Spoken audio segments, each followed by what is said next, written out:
Bismillah ar-Rahman ar-Rahim. Hadith number 20 in the Kitab al-Zakah from Abu Hurairah. The Prophet said, ما تصدق أحد بصدقة من طيب ولا يقبل الله إلا الطيبة إلا أخذها الرحمن بيمينه وإن كانت تمرة فتربو في كف الرحمن حتى تكون أعظم من الجبل كما يربي أحدكم فلوه أو فصيله.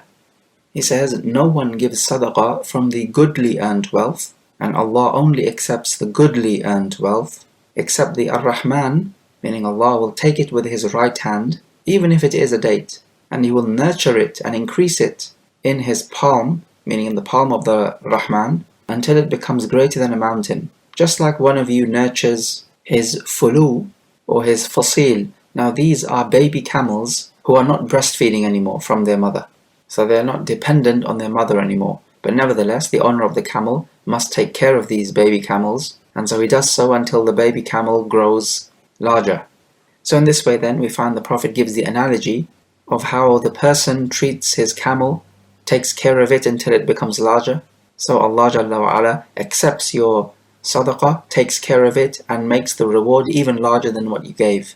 So from this hadith then we learn the effective method of giving an analogy, because here the Prophet makes an analogy with something which the people can relate to. Now the people can relate to giving tarbiyah to camels because many people owned camels. So in order to explain a concept, you relate it to that which the people know about and can themselves relate to, and not to make your teaching so abstract and theoretical, because this is the way in which it will just fly over people's heads. So the lesson is, when you're teaching people or explaining something, always use effective analogy. We also take from this that Allah Jalla wa Ala only accepts your sadaqah or your zakah from the halal earned wealth. So if your wealth is earned in a haram fashion, then you're not allowed to give sadaqah or zakah from this wealth, because Allah Jalla wa Ala will not accept it. If some people are selling halal items and also haram items, let's say wine, then they have a mixed earning. Now here they must take out the haram portion of their earning by estimation and only give zakah or sadaqah from the halal portion of their earning. You can estimate the halal and haram portion of your earning using ratio. So what fraction of your sale is haram and what fraction of your sale is halal? We find from this hadith the grace of Allah Jalla wa Ala in that He rewards you more than your deeds are worth. Notice in this hadith, the Prophet uses the word Ar-Rahman, the merciful, and this is an appropriate name here because this hadith is dealing or talking about the mercy of Allah Jalla wa Ala. He uses the word Yameen, the right hand of Allah. Now we have the hadith that Kilta yadayhi Yameen, both of his hands are Yameen. We could interpret this to be blessed, because Yameen comes from the word Yuman, which is blessing. There is another wording in the Sahih which talks about Allah having a shimal, a left hand. Some have said this wording is shadh, so both his hands are right. But even if we say he has a left hand, then we can reconcile this by saying that the other hadith which talks about both his hands being Yameen, then with the word Yameen, it would be intended thereby blessed. In any case, the word hand here is not metaphorical, it is a literal hand, but a literal hand which befits Allah Jalla wa Ala and which resembles no other hand. And in the same chapter, the Prophet mentions a man who is on a long journey. His hair is disheveled and he is dusty. He stretches out his hands to the sky, meaning he raises out his hands to the sky and he says, Ya Rabbi, Ya Rabbi, O my Rabb, O my Rabb. And the Prophet says, وَمَطْعَمُهُ haram, and his eating is haram, وَمَشْرَبُهُ haram, and his drinking is haram, وَمَلْبَسُهُ haram, and his clothing is haram, وَغُذِّيَ بِالْحَرَامِ, and he is nourished with the haram, فَأَنَّى يُسْتَجَابُ لِذَلِكَ. So how can this man have his dua answered for him? So earning your money in a haram fashion, or eating that which is haram, and clothing yourself with that which is haram. So whether you eat that which is haram in and of itself, likewise with the drinking and the clothing, or whether you earn it in a haram fashion, but the food, drink or clothing in and of itself is halal, with all of this then, it is a preventative factor for your dua to be answered. Notice here that he is on a journey. One would think that a journeyman's dua ought to be answered because he would be more sincere. he is cut off from his homeland. Likewise, he raises his hands to the sky. Again, another sabab or cause for your dua to be answered. Notice he also says, Ya Rabbi, O my Rabb. He calls out to Allah using his rububiyyah, because if Allah is someone who can answer dua, it shows that he is the Rabb. So in this there are at least 3 asbab or causes for your dua to be answered: the journey, the raising of the hands, and calling out Allah using Ya Rabbi. So the asbab are there, the causes for your dua to be answered are present, but it's still not answered because of the preventative factor. So we need to take into account the causes and the preventative factors as well. It's much like taking a medicine. The medicine would be a cause for you to be healed from your illness. However, there could be a preventative factor which prevents the medicine from taking effect. Hadith number 21 from Adi ibn Hatim. He says the Prophet ﷺ mentioned the fire and sought refuge from it. And he said, اتقوا النار ولو بشق تمرة فإن لم تجدوا فبكلمة طيبة. Protect yourself from the fire even if it is by giving half of a date. And if you can't even find that, then with a goodly word. So we find here that even half a date or part of a date would be enough to protect you from the fire. And if you cannot even find that, because in those days people would be very poor, then just speaking good to the people would count as a charity for you. Allah Jalla wa Ala orders the people in the Quran, وَقُولُوا لِلنَّاسِ حُسْنًا, and speak good to the people. Hadith number 22 from Al-Mundhir ibn Jarir, who narrates from his father. He says, we were with the Prophet at the beginning of the daytime, and the people came to the Prophet. They were not wearing any shoes, they were naked, and they were just wearing some ripped up clothes. Most of them were from the tribe of Mudar. He says, nay, all of them were from the tribe of Mudar. When the Prophet saw people in such a state, his face changed. He ordered Bilal to give the adhan, and the iqamah was given after that for the prayer. Then the Prophet stood up to give a sermon. He began by reciting the first ayah of Surah An-Nisa, يَا أَيُّهَا الَّذِينَ آمَنُوا اتَّقُوا رَبَّكُمُ الَّذِي خَلَقَكُم مِّن نَفْسٍ وَاحِدَةٍ, up until the end. And he also recited the ayah of Surah Al-Hashr, اتَّقُوا اللَّهَ وَلْتَنظُرْ نَفْسٌ مَا قَدَّمَتْ لِغَدٍ وَاتَّقُوا اللَّهَ. That is ayah 18. So after that a man came up and he gave a dinar in charity. Another one came and gave a dirham. And another one came and gave some clothes. Another one came and gave a sa' of burr, which is wheat. Another one a sa' of dried dates. And a man came and even gave part of a date. Another one came with food which his hands could barely hold on to. And like this, people followed one after the other in giving charity, until we saw 2 great heaps of food and clothing. And we saw the Prophet's face as if he was relieved, shining brightly. And to this the Prophet said, مَنْ سَنَّ فِي الْإِسْلَامِ سُنَّةً حَسَنَةً فَلَهُ أَجْرُهَا وَأَجْرُ مَنْ عَمِلَ بِهَا بَعْدَهُ مِنْ غَيْرِ أَنْ يَنْقُصَ مِنْ أُجُورِهِمْ شَيْءٌ وَمَنْ سَنَّ فِي الْإِسْلَامِ سُنَّةً سَيِّئَةً كان عليه وزرها ووزر من عمل بها من بعده من غير أن ينقص من أوزارهم شيء. Whoever introduces a good sunnah in Islam, he will have its reward and the reward of those who follow him after, without their reward diminishing in aught. And whoever introduces a bad sunnah in Islam, then he will have its burden and the burden of those who follow him after, without their burden being diminished in aught.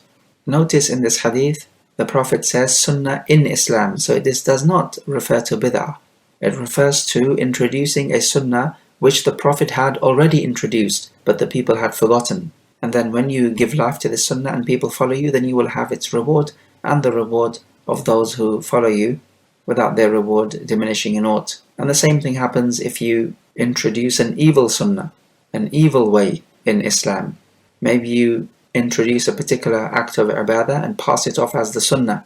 So you will have the burden of this bid'ah and the burden of those who follow you in this bid'ah. But the good sunnah here is not referring to a bid'ah, because the Prophet says a good sunnah in Islam, and a bid'ah is not in Islam from the very first place. Also we learn from the narration that you give a khutbah to deliver the message to as many people as you can. The poor people here were from Mudar, and they were relatives of the companions of the Prophet. This is the relevance then of him reciting the first ayah in Surah An-Nisa, because it talks about fearing Allah Jalla wa Ala with regards to your arham, your next of kin. One might ask, if you introduce an evil sunnah and people follow you, then how can you have their evil burden? Because how can one bear the burden of another? Well, the answer here is that their evil action or their burden is in fact your burden as well, because they are copying you in what you taught them. If it wasn't for you, they would not be upon this evil sunnah. So their evil actions are in fact your evil actions. So you're not being dealt with unjustly. Hadith 23. From Abu Mas'ud, he says, we were ordered to give sadaqah. He says, Abu Aqil gave half a sa' in sadaqah, and someone else came and gave more than that. So the munafiqun who were looking at this, they said that verily Allah does not need this type of sadaqah, such a small amount. And as for the one who gave more in charity, then he's simply showing off. So in other words, they spoke evil of both types of people, the one who gave little or large. So he says that the ayah came down, الَّذِينَ يَلْمِزُونَ الْمُطَّوِّعِينَ مِنَ الْمُؤْمِنِينَ فِي الصَّدَقَاتِ وَالَّذِينَ لَا يَجِدُونَ إِلَّا جُهْدَهُمْ. Those who defame the believers who give in charity, and those who could not find charity except what little is available to them, فَيَسْخَرُونَ مِنْهُمْ سَخِرَ اللَّهُ مِنْهُمْ وَلَهُمْ عَذَابٌ أَلِيمٌ. So these people, the munafiqun, they mock them, but Allah will mock them, and for them there will be a painful chastisement. And so from this hadith and the corresponding ayah, we find that the munafiqun and the kuffar at large will always mock the believers, whether the believers do something right or wrong. And this is because of the evil state of their hearts. But what the kuffar mocking the believers don't understand is that the joke is upon them, because Allah tells us in the ayah that Allah mocks them, and for them there will be a painful torment. Hadith number 24, about the virtue of gifting a she-camel. From Abu Hurairah, the Prophet said, أَلَا رَجُلٌ يَمْنَحُ أَهْلَ بَيْتٍ نَاقَةً تَغْدُو بِعُسٍّ وَتَرُوحُ بِعُسٍّ إِنَّ أَجْرَهَا لَعَظِيمٌ. Would not a man give to another family a she-camel who would give milk equal to a large bowl morning and afternoon? Verily the reward of that is great. So this is a simple and straightforward hadith talking about the great reward in simply giving a gift which will bring benefit to the receiver. Hadith 25. Here the Prophet contrasts the one who gives charity and the one who does not give charity, the miserly or the stingy. From Abu Hurairah, he said, the likeness of the one who spends in the cause of Allah is like the one who has 2 coats of mail over him, from the breast to the collarbones. And when he makes up his mind to give the charity, the coat of mail becomes expanded for him. But when a miserly person intends to spend, the coat of mail contracts its rings. Every ring grips its own place, so it will not expand. For the giver of the charity, the one who gives, this chainmail expands so that it covers the whole body until it obliterates even his own footprints. So in this narration, he's talking about a man who is very happy to give charity in the way of Allah. His breast expands, just like this chainmail which will expand. So just like this chainmail guards you in a battle, so charity guards you from the fire. Again, we see a parable which the people can relate to. They would be involved in wars, they would be wearing the chainmail. So this is something they can relate to. So if you can use that in your analogy to explain an abstract concept, then people will understand you and your words will not fly over their heads. As for this chainmail expanding so much that it covers his whole body and even his footprints, then it means it completely wipes out the traces of his evil deeds, this charity of his. So here, from this hadith, you will ask yourself the question, how do you feel when you're giving charity in the way of Allah? Do you feel happy and at ease? Or do you feel you're doing something very uncomfortable? Or feel inconvenienced? Because this will reflect the state of your heart. Hadith number 26. From Abu Hurairah. We'll condense this hadith because it is slightly longer. And it is about the man who makes the intention to give sadaqah. And he goes out with his money and gives it, firstly, in the hands of a prostitute. And in the morning people start to talk that a prostitute was given charity. And the man said, Allahumma lakal hamd ala zaniya. "O Allah, to you belong the praise, I gave charity to a prostitute." Then he makes his intention again to give charity the next night. He goes out with it and gives it to a rich person. Then the next morning people begin to speak, "Look, a rich person was given charity last night." And again he regrets this action and he makes the intention to give charity the next night. He does so and he gives it to a thief. Again the next day people begin to talk that the thief was given charity. And the man again regrets his actions. He says, "Allahumma lakal hamd ala sariqin wa ala zaniya wa ala ghani." Look, I gave charity to a thief, to a prostitute, and to a rich person. And so someone comes to him and he is told, "Amma sadaqatuk faqad qubilat." As for your charity, then it has been accepted. "Amma zaniyatu fala'allaha tasta'iffa biha an zinaha." As for the prostitute, then maybe with this money she will leave her prostitution. وَلَعَلَّ الْغَنِيَّ يَعْتَبِرُ فَيُنْفِقُ مِمَّا أَعْطَاهُ اللَّهُ عَزَّ وَجَلَّ. As for the rich person, then maybe he will take a lesson from this and give his money in charity which Allah has given him. وَلَعَلَّ السَّارِقَ يَسْتَعِفَّ بِهَا عَنْ سَرِقَتِهِ. And perhaps the thief will use this money to prevent himself from stealing. So we take from this hadith that whether you feel in straitened circumstances or in happy occasions, you give praise to Allah Jalla wa Ala, as the man says, "Allahumma lakal hamd." We learn from this hadith that your intention is all important, even if the outcome is not exactly what you wanted or intended. We take from this that if you give your zakah to a person you think is poor but he ends up being rich, then your zakah is accepted and you don't have to give it again. We also take from this hadith that you may deem something to be hated, or you may not like something or a particular event, but Allah Jalla wa Ala can bring out much goodness from it. As He tells us, وَعَسَىٰ أَن تَكْرَهُوا شَيْئًا وَيَجْعَلُ اللَّهُ فِيهِ خَيْرًا كَثِيرًا. It may be that you hate something, but Allah puts much goodness in it. So never underestimate the ability of Allah Jalla wa Ala to bring about something much good from that which you may dislike. Hadith number 27, from Aisha, the Prophet said, إِذَا أَنْفَقَتِ الْمَرْأَةُ مِنْ طَعَامِ بَيْتِهَا غَيْرَ مُفْسِدَةٍ كَانَ لَهَا أَجْرُهَا بِمَا أَنْفَقَتْ وَلِزَوْجِهَا أَجْرُهُ بِمَا كَسَبَ وَلِلْخَازِنِ مِثْلُ ذَلِكَ لَا يَنْقُصُ بَعْضُهُمْ أَجْرَ بَعْضٍ شَيْئًا.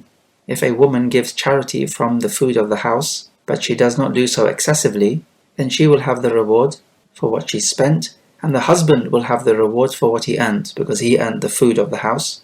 And for the khazin, the one who stores this charity, he will have an equal amount of reward, and none of these three will diminish the reward of each other in aught. So we take from this then the grace of Allah Jalla wa Ala is expansive, such that it's not only the person who gives in charity who will receive the reward, but look how even the person who earned this wealth being given in charity, he will have a similar reward. And even the one who stores this charity, so this person did not give the charity, he's merely looking after it and storing it, he will also have an equivalent amount of reward. Whoever helps another to do good, then he will have an equal amount of reward. The husband helped the wife to give charity, and the one who stores the charity also helped in delivering this charity. So for one charity, 3 people are rewarded. This is the grace of Allah Jalla wa Ala. Similar to the hadith in the Sahih, من جهز غازيا في سبيل الله فقد غزا ومن خلفه في أهله بخير فقد غزا. Whoever prepares a soldier in the way of Allah, then he has himself gone to battle in the way of Allah, meaning the same type of reward. And whoever treats the soldier's family with goodness after the soldier has set out, then he has also gone to battle in the way of Allah, meaning he also has the reward similar to that of fighting in the way of Allah. Why? Because these 2 types of people, the one who prepared the soldier and the one who looks after his family, these 2 types of people are helping the soldier to fight in the way of Allah. So we find that all 3 of these types of people have the same reward. So helping another person in performing a righteous action is just as virtuous as performing that righteous action. Of course, it works the other way around as well. Helping a person in an evil action is just as evil as partaking in that evil action. Hadith number 28, about what the servant spends from the wealth of his master. From Umair, the freed servant of Abu Laham, He says, I was a servant and I asked the Prophet, can I give charity from the wealth of my master? And the Prophet told him, Na'am, wal ajru baynakuma nisfan.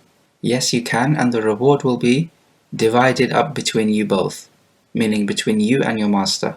Now, this hadith is actually similar to the previous one about the woman giving charity from the food of the house, and that both her and the husband, and of course the one who stores the charity, will have equal reward. Now here one might ask, but is this not risky? Is it not the case that the husband might mind that the wife has given charity from the food of the house, or that the master of the servant might mind that the servant has given charity from his own wealth? Well, here we say that both of these ahadith need to be understood, that the husband in the previous hadith or the master in this present hadith does not mind, and that this is well known between them both. Notice in the previous hadith it said غَيْرَ مُفْسِدَةٍ, not causing any corruption. So she's not overspending such that it will harm the husband and the wife, because this would cause corruption in the household. So it is on a reasonable terms such that the husband will not mind. And this hadith needs to be understood exactly in the same way. It needs to be to an amount that the master would not mind, and it needs to be that the servant knows that the master would not mind if the servant gave something of his wealth in charity. Perhaps the master knows that the servant is looking to give certain amount of money in charity, but he's just unsure of the worthiest cause, and the servant comes across a cause which he thinks the master would like to spend in, and so he spends the master's money. Well, in this case, it does not seem likely at all that the master would mind. He wanted to give charity to a worthy cause anyway, and the servant did it for him. Or it might be that the master said to the servant, look, if you come across a worthy cause, give this amount of money to charity. And the servant does so without seeking confirmation from the master, and this is perfectly permissible. In another wording of this narration in the same chapter, Umair, the same person, says that my master Abu Laham ordered me to slice up some meat. So as I was doing so, a poor person came to me, and I gave him some of this meat. And so when my master found out about this, he hit me. And so I went to the Prophet and mentioned this to him. And so the Prophet called Abu Laham and he asked him, Lima daribta? Why did you hit him? And Abu Laham replied that he's giving away my food without my ordering him. And so the Prophet told him, Al-ajru baynakuma, that the reward is between both of you. You both receive the reward.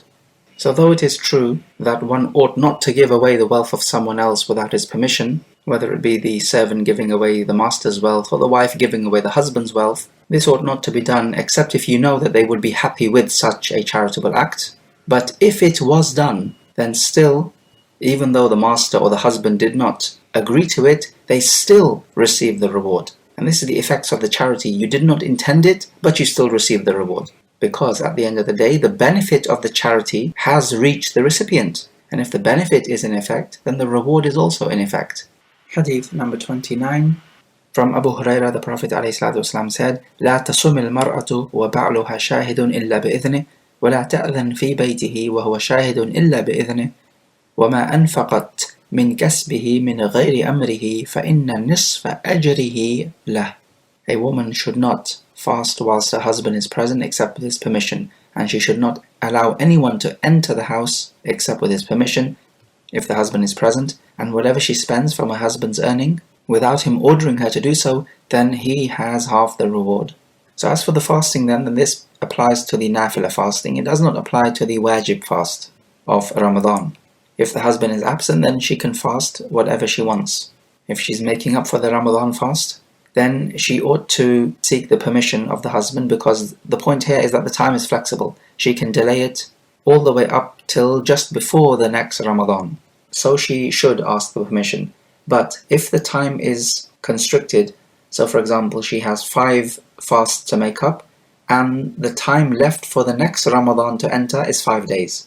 So here there's no doubt she does not need to seek permission, and it is obligatory upon her to spend those 5 days fasting, because you must make up for the previous Ramadan before the next Ramadan begins. Just like you must pray your Dhuhr before the Asr begins. And likewise is the ruling with allowing somebody to enter the house. The husband might mind So she should seek permission first. If it's a person whom she knows the husband does not mind entering the house, maybe he's a close friend, then of course the husband has given her permission to let him enter because this is customary. But otherwise, we notice the great right that the husband has over the wife. And likewise, with what she gives from the husband's wealth, even if the husband does not know about it, he still has half the reward. But of course, the wife should only give from her husband's earning the amount which she knows the husband would not mind. And this is, of course, in order to avoid any domestic disputes. Hadith number 30, about the one who performs charity and righteous actions. From Abu Hurairah, the Prophet said, whoever spends two things in the way of Allah, he will be called out in Jannah, O servant of Allah, this is good. So whoever was from the people of Salah, he will be called from the door of the Salah.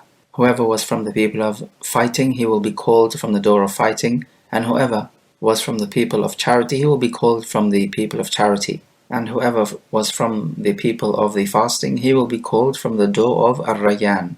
So in this hadith, the word zawjain is mentioned, which means two things or couple of things. It is probably likely to mean the one who repeatedly does the actions. And this would be in tune with the rest of the hadith because it talks about the people of the salah, meaning they repeatedly perform the salah. Or the people of jihad, they repeatedly perform the jihad. Or the people of sadaqah or siyam, they repeatedly perform these actions. And so zawjain, meaning a couple of things or two things, is likely to mean in the context one who repeatedly does the particular good action. As in when you say in the Hajj, labbaik, I'm answering your call. It has the ya of ithnain, denoting twice, so I'm answering your call twice. Of course, that's not the intended meaning. What is intended here, when you say I'm answering your call twice, is I'm answering your call repeatedly, time after time. So the dual format can be used to denote repetition, not literally two occurrences. And in another narration, Abu Bakr radiallahu anhu asked the Prophet, but will there be anyone who will be called from all of these gates of Jannah? And the Prophet said, yes, and I hope that you will be amongst them. And so in this there is a fadilah of Abu Bakr in that he was an all-rounder. He did all types of righteous actions. Further supporting this, Hadith 31, from Abu Hurairah, the Prophet asked, Man asbaha minkum al-yawma sa'iman? Who has started the day fasting from amongst you? And Abu Bakr said, Ana. And then the Prophet asked, فَمَنْ تَبِعَ مِنْكُمُ الْيَوْمَ جَنَازَةً? And who from amongst you today has followed a funeral procession? Abu Bakr said, Ana. Then the Prophet asked the third question, فَمَنْ أَطْعَمَ مِنْكُمُ الْيَوْمَ مِسْكِينًا? And from amongst you, who has given a poor person food to eat? Abu Bakr said, Ana. Then the Prophet asked the fourth question, فَمَنْ عَادَ مِنْكُمُ الْيَوْمَ مَرِيضًا? So who from amongst you has visited an ill person today? And Abu Bakr said, Ana. Then the Prophet said, مَجْتَمَعْنَا فِي امْرِئٍ إِلَّا دَخَلَ الْجَنَّةِ. These four actions are not combined for one person, meaning that one person performs all of these actions, except that he will enter Jannah. Again, this hadith shows the virtue of Abu Bakr in that in one day he has performed all of these incredible righteous actions that require sacrifice. Fasting requires sacrificing your food, your drink, your desires. Feeding a poor person sacrifices your own food, which you love for your own self. Visiting an ill person sacrifices your own time, which you could be spending earning money or doing other things, and it shows your concern for others. Following the janazah procession shows that you even give the dead Muslim his rights. Now you'll notice here the Prophet is asking questions about people doing righteous actions. This is okay on a general basis if you're asking a group of people, but asking a person individually is not a good idea because it could lead to him showing off, or perhaps could lead to him lying. Maybe he didn't perform that righteous action and he says that he did because he might feel embarrassed if you know that he did not perform it, or perhaps the other way around. He did perform it, but he does not want to show off, so he may say that he did not perform it. Again, either way you could lead him to telling something which is false and force him to lie. So it could lead to lying, it could also lead to showing off. The answer of Abu Bakr then, when he said Ana, is this showing off? Well, here we would say no, it's not showing off. He's simply answering the Prophet's question, and we know that Abu Bakr is above showing off. But of course the same cannot be said with other Muslims. So an analogy here would not be quite fitting. We also learn from this narration the virtue of these 4 righteous actions. As for following the janazah, then it shows that you give the right of even the dead Muslim, and also as a solace to the deceased's family, and also to remind yourself of where you're going to be sooner or later. This is why when you're following a funeral procession, it is not fitting whatsoever to speak about worldly affairs. Rather, your mind must be on the fact that you are heading in the same place, and so what have you done to prepare for it? Just a quick note on the last narration. The person of Siyam will enter through the door of Ar-Rayyan. This means the door of thirst, because the fasting person would suffer thirst. Hadith number 32, about you giving charity open-handedly and not counting the amount of money you've given. From Asma bint Abi Bakr, the Prophet said to her, أنفقي ولا تحصي فيحصي الله عليك. Spend in charity and do not count the amount of money you are giving, otherwise Allah will count against you.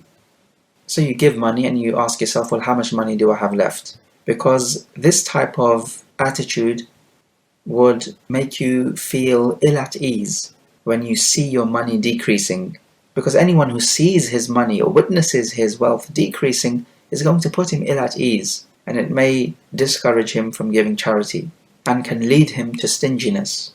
As for his statement that Allah will count against you, meaning to say He will prevent you from giving charity because you prevented yourself by counting your money. It's as if you don't want to give. So the reason for this prohibition is when you start counting, you'll start becoming more stingy and give less. And when you give less, Allah Jalla wa Ala will give you less reward. Another meaning is that Allah will deprive you of the barakah of this wealth.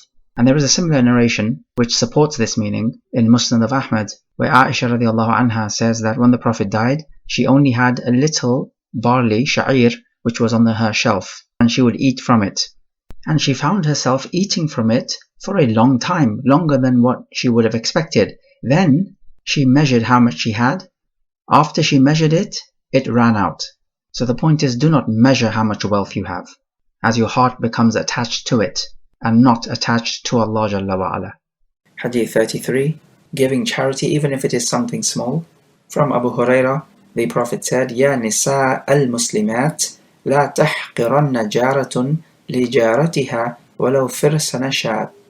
O women of the Muslims, one of you should not belittle any gift given to her by her neighbor, even if it is the trotter of a sheep.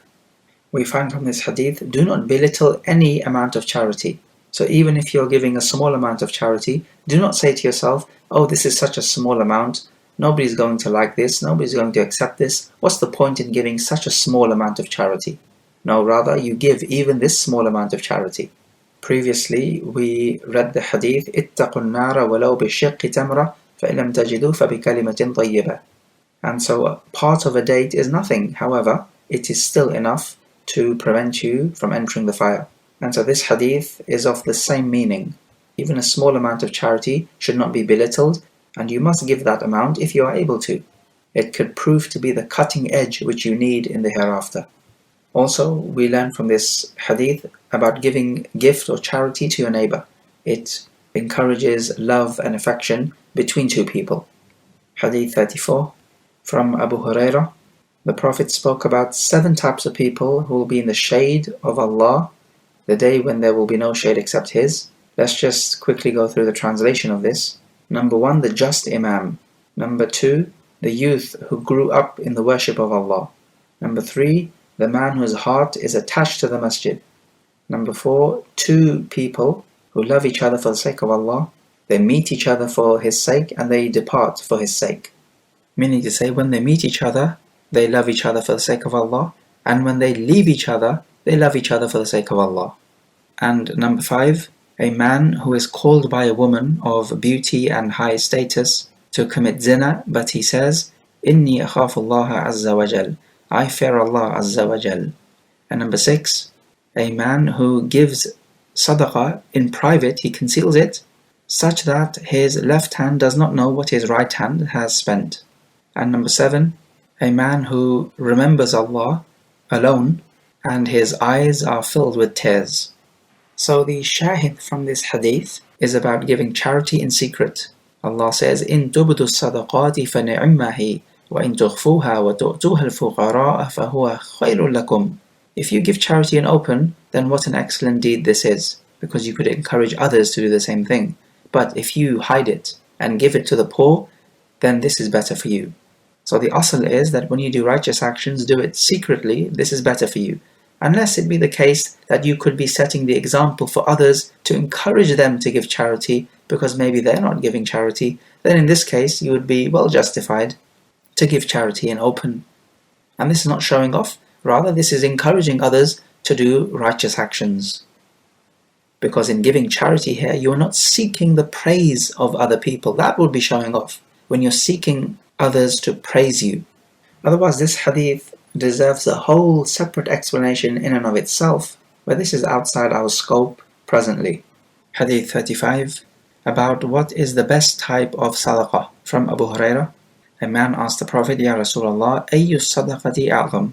Which type of sadaqah is greatest? And the Prophet replied, أن تصدق وأنت صحيح شحيح تخشى الفقر وتأمل الغنى ولا تمهل حتى إذا بلغت الحلقوم قلت لفلان كذا ولفلان كذا ألا وقد كان لفلان. So he says the best type of charity is when you are healthy and feeling stingy, and you are fearing poverty, and you are hoping to be rich. And do not delay so much, such that when your soul reaches your throat, then you say, oh, to such and such a person I want to give this charity, and to him I want to give that charity. Behold, that this money now belongs to your inheritors. So the best type of charity is when you don't want to spend, because here your sacrifice is greater, and the greater the sacrifice, the greater the reward. Allah Jalla wa Ala says, لَن تَنَالُوا الْبِرَّ حَتَّى تُنْفِقُوا مِمَّا تُحِبُّونَ. You will not attain righteousness until you spend out of that which you love. So this is when you are feeling stingy. You love your wealth, and it is difficult for you to part with it. This is true birr, or righteousness. Now, in a wording here, when the Prophet replied to the question, he says in the second narration of this chapter, أَمَا وَأَبِيكَ لَتُنَبَّأَنَّ. Behold, by your father you will be informed. So it appears the Prophet is taking an oath by this man's father. And so some scholars have said that this wording is shadh. It is an anomaly. We find a similar case about the hadith in the book of Iman, with the Arabi asking the Prophet what he has to do to enter Jannah. And the Prophet tells him, and the man says that I will not increase or decrease from this. And the Prophet says in one of the narrations, by his father, whoever wants to see a man in Jannah, take a look at that man. He says, وَأَبِي, by his father. He seems to be taking an oath by his father. Now we know taking an oath by other than Allah is shirk. So the scholars have said that this wording is shadh. Others have said that this is a word which just runs on the tongue and its meaning is not intended. But the shirk is when you intend the meaning. So these are at least two explanations. Hadith number 36. From Hakim ibn Hizam, the Prophet said, أفضل الصدقة أو خير الصدقة عن ظهر غنى واليد العليا خير من اليد السفلى وابدأ بمن تعول. The best of sadaqah, or most virtuous of sadaqah, when you have enough money to spend, and the upper or the giving hand is better than the lower or the taking hand, and begin with the one for whom you are financially responsible. So this hadith is telling us that the best of sadaqah which you can give is after your daily expenditure has been met. Now, the opposite to that would be that you give in charity when you yourself need this money for your basic needs. Well, here you will simply end up regretting your actions, because then you will become needy. So, of course, spend on yourself and your family first, then on others. So this is what this hadith is talking about. Allah Jalla wa Ala tells us, وَالَّذِينَ إِذَا أَنفَقُوا لَمْ يُسْرِفُوا وَلَمْ يَقْتُرُوا وَكَانَ بَيْنَ ذَلِكَ قَوَامًا. Those who, when they spend, they are neither too extravagant nor too miserly, but they adopt a middle way. Let's take some review questions. So question number 1, how did the Prophet describe the best type of charity? Question number 2, is it better to give charity openly or in secret? Explain the answer. Question number 3. If charity is given from a person's wealth without his consent, then does he receive the reward? Explain the answer with evidence.